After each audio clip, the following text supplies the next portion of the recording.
Amenazas, violencias, temor. He ahí el arma psicológica que se usó contra los salvadoreños en Honduras.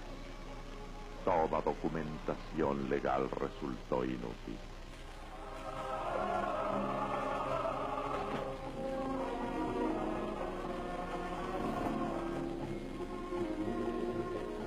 Así, ricos y pobres no tuvieron otra alternativa que buscar un lugar seguro al otro lado de la frontera. Ricos y pobres quedaron de la noche a la mañana sin tierras ni bienes legalmente adquiridos.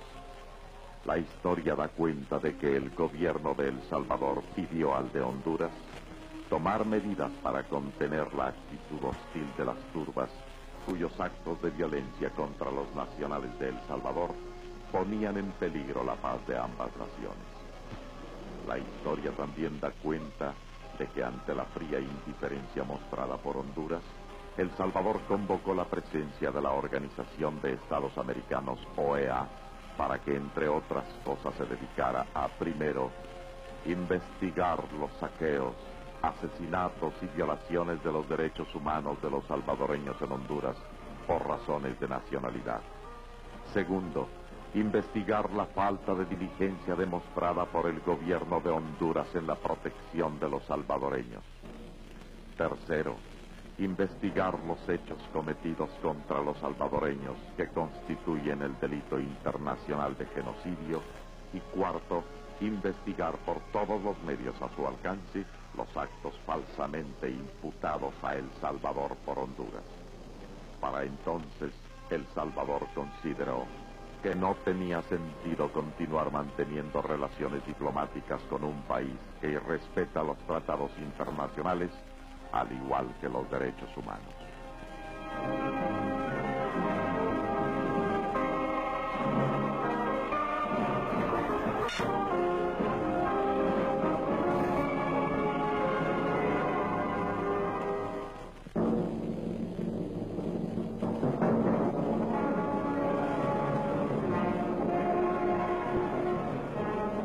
Después, el 14 de julio de 1969, El Salvador no tuvo otra alternativa más que ocupar territorio de Honduras y mantenerlo como garantía a cambio de la seguridad e integridad de sus nacionales que aún vivían en Honduras. La historia también registra la rapidez sin precedentes con que la OEA se reunió en Washington y demandó un retiro incondicional de las tropas salvadoreñas previo a cualquier plática sobre el asunto. Más aún, la OEA amenazó a El Salvador con la aplicación del Tratado Interamericano de Defensa. Y así este país agredido estuvo próximo a ser declarado agresor y sujeto a sanciones como ruptura de relaciones diplomáticas de los países miembros, suspensión del suministro de combustible, suspensión de comercio y otras más. Así, El Salvador se vio obligado a retirar sus tropas de territorio ocupado a Honduras, no sin antes haber obtenido de los cancilleres de las naciones de la OEA el solemne compromiso de constituirse en garantes de la vida, seguridad y la propiedad de los nacionales de El Salvador en Honduras. Honduras además se comprometió llevar ante los tribunales a los culpables, así como a facilitar el regreso a Honduras de los salvadoreños que así lo desearan. Quizá por una vez Honduras tuvo al fin un argumento en su favor. 12 pueblos hondureños habían sido ocupados por las Fuerzas Armadas de El Salvador, los cuales antes de ser devueltos a Honduras fueron inspeccionados por los delegados de la OEA, quienes testimoniaron sobre la condición física de cada pueblo, habiendo encontrado únicamente los daños normales de una acción armada.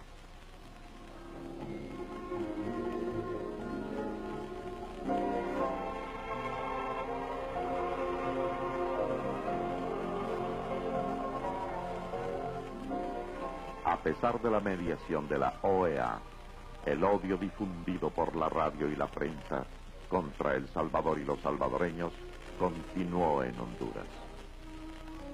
Los primeros en resistir a la Mancha Brava fueron asesinados defendiendo sus tierras, sus hogares y sus pertenencias. La Mancha Brava, turba de civiles sirviendo al gobierno de Honduras, cometió todo género de asesinatos y violaciones, y en esta forma la policía y el ejército quedaron limpios de ese asqueroso trabajo. Estos son algunos de los hombres que infundieron el terror por todos los campos de Honduras.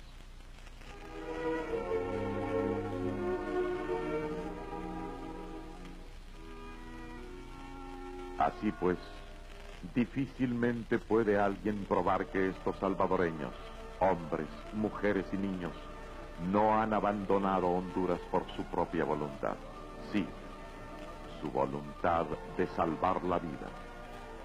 Muchos después de permanecer en campos de concentración.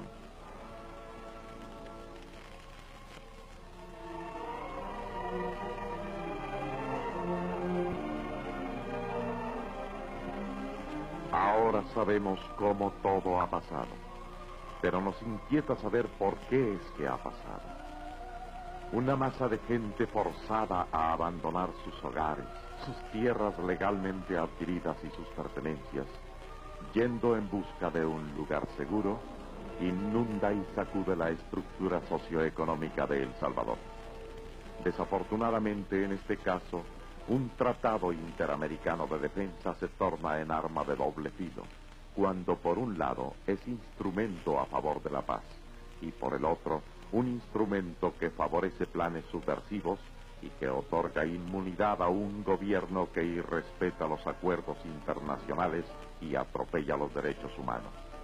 Irónicamente, en esta masa de más de 30,000 refugiados, hay un alto porcentaje de hijos nacidos en Honduras a parejas mixtas, que de acuerdo con las leyes de Honduras son hondureños, pero que de acuerdo con las leyes de El Salvador pueden perfectamente ser salvadoreños.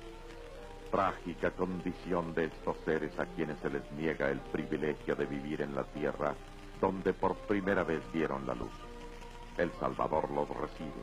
La Cruz Roja ayuda a todos los refugiados que 4 meses después continúan cruzando la frontera en el más dramático éxodo de la historia de las Américas.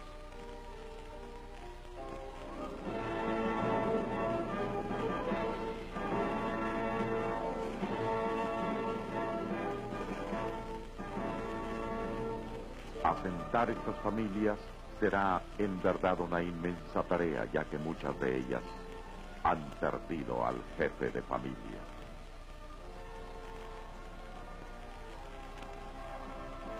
El Salvador ha anunciado oficialmente que no tiene intención de remover de sus cargos unos 300 profesores de escuela de nacionalidad hondureña que al presente sirven al gobierno de El Salvador.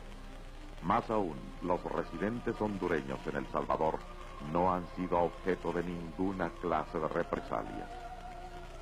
Honduras también ha procedido al bloqueo de la carretera panamericana a todo lo que sea salvadoreño o que venga destinado a El Salvador, añadiendo así otro tipo de agresión que esta vez afecta al mercado común centroamericano.